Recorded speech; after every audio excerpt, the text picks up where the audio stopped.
Now, during this time, although I was sort of promoting art shows and putting on art shows and being involved in art, I wasn't actually doing too much art. You know, after going through art school, I became a bit disenfranchised with the gallery world. Just really didn't think it was what I wanted to be doing.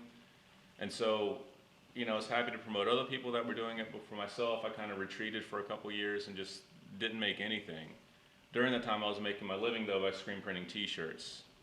So we had, I say we, but it's that more I, but had a ton of different customers, none of which were very challenging creatively, none of which really, satisfied me. So on the side, I kind of just started screen printing miscellaneous posters for no other reason than the fact that I just wanted something to do. Workhorse was the name of my screen printing company, so it's also the name that I went by for my street work. And at this point, I was just using pretty much clip art that I liked, trying to experiment around. Like this is a rust print. And I would go out on the street, wheat pasties up, give me something to do, felt like I was actually making something. And so that kind of started quite a few avenues. More posters, more posters. And so after doing a few small shows, I decided to do an enormous show, as big as I could get. And so we had close to, I think, 3,000, 4,000 people for the show. During this time, we invited people like Shepard Fairey, Joe Coleman, Greg Gorman, a number of other fairly accomplished artists. And to my surprise, most all of them were happy to oblige us. So this was a show that we did one year. Another poster for the same thing. And then the next year we did an even larger show. For this show, Shepard actually designed a poster for us. I screen printed it. And during this time, Shepard actually came out and stayed with me. As it turns out, meeting him was sort of the pivotal point for me kind of getting back into my own art. For the first time I was able to see someone that was around my age, that was doing what they wanted to do, that was sort of, making their own rules and making a decent living off of it. And for me, like, it was instrumental trying to find someone that I could identify with in order to continue doing my art. Luckily coming across him ended up being the thing that started me going. So after meeting him, I just got to thinking, I'm like, I'm in Baltimore, and I can be really successful in Baltimore, but at the end of the day, Baltimore is such a small city that you can only go so far in it. So it was around this time I kind of started thinking that I wanted to move out of Baltimore, maybe move to a bigger city, New York, LA, something like that. And at the time I also started dating a woman who, she wanted to move. So, we started the discussion of moving out west, out to California. Around the same time, I also met a guy by the name of Chris Francis and also Chris Stain, who's here in the back. The two of them were making stencils, and for me it appealed to me because it was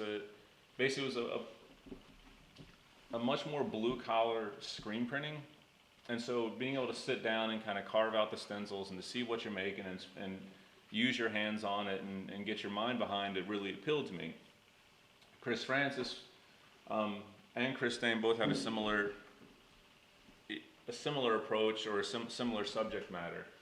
And for me, coming from a blue collar working background, really appealed to me what they had to say. So here's a few pictures of Chris Francis's stuff. If I'm not mistaken, I believe that you may already be familiar with Chris Stain's work.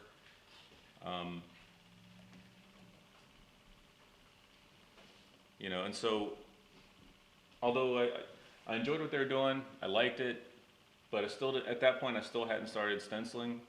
About a half year later, moved out to California. I didn't have my screen printing press. I couldn't screen print anymore. I just felt pretty useless sitting around doing nothing. So remembering back to how they were making art, I figured, well, let me give the screen printing thing a try, or the stenciling thing a try.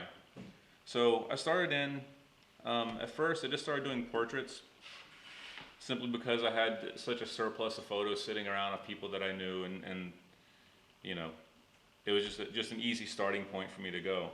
This was probably like the third stencil, fourth stencil piece that I actually did. And yeah, it is the same person that's here, and it's also the same person that I moved out to California with.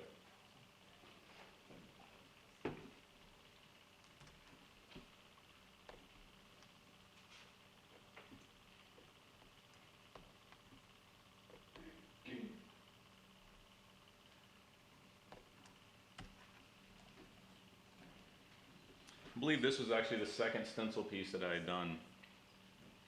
And so as I started finding something to kind of fill up my time, I started trying to develop my technique a little bit more.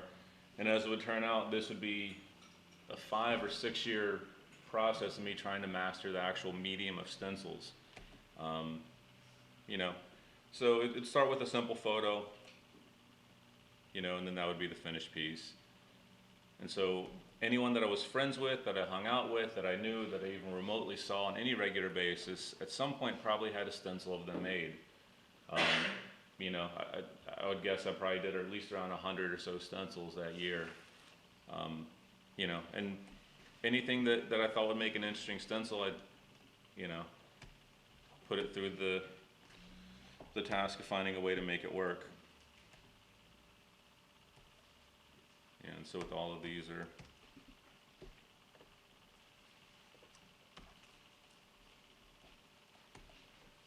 and as you can see, with something like this, like I love the way her face looked.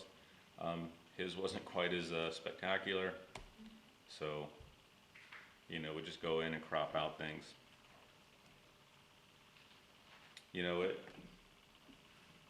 As I felt like I started getting a handle on the portraits, kind of evolved a little bit, just started reaching out and trying new things. Friends of mine were DJs, so I was at clubs a decent amount, so just started kind of doing a series of DJ pieces. That led into me actually meeting a woman by the name of Freddie C. And Freddie C, as it turns out, would be the first person that would give me a show later on because her husband was a DJ. She liked what I was doing. That kind of started the whole conversation rolling.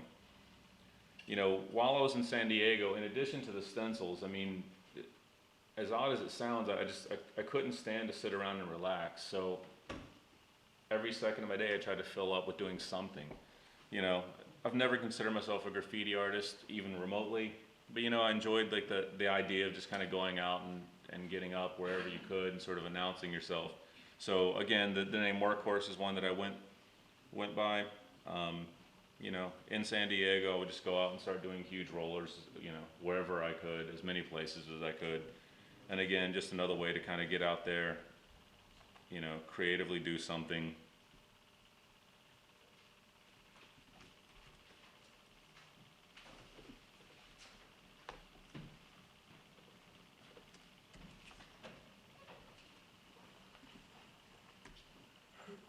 And it was during this time where I started meeting a lot more graffiti artists, a lot more just, urban, street, whatever the catchphrase of the day is.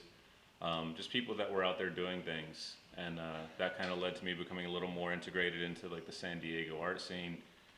Had a few shows here and there, and so on. Around this time, I was also going up to Los Angeles every so often. San Diego is about 3 hours, I think, south of LA. So, it was nice to be able to go up there. And in Los Angeles, you get to see, everyone from, Banksy to Saber to AWR guys to all these people I'd been reading about in magazines like Art Alternatives or Juxtapose or whatever else. Like, to be able to show up to a city and actually see the actual piece instead of just a reproduction in a magazine, for me was really inspiring. Even if it wasn't the type of work that I was necessarily doing, just seeing the passion and the integrity that someone had of sort of attacking, their medium and trying to rise to the top and be the biggest, best person that they could be, was something that appealed to me. So here was one, as you can tell, like this piece right here, it just looked too perfect not to have something on it. So ended up putting a big Workhorse roller on that, And by no stretch was I ever pretty for what I was doing, but it filled up time and it got me out there.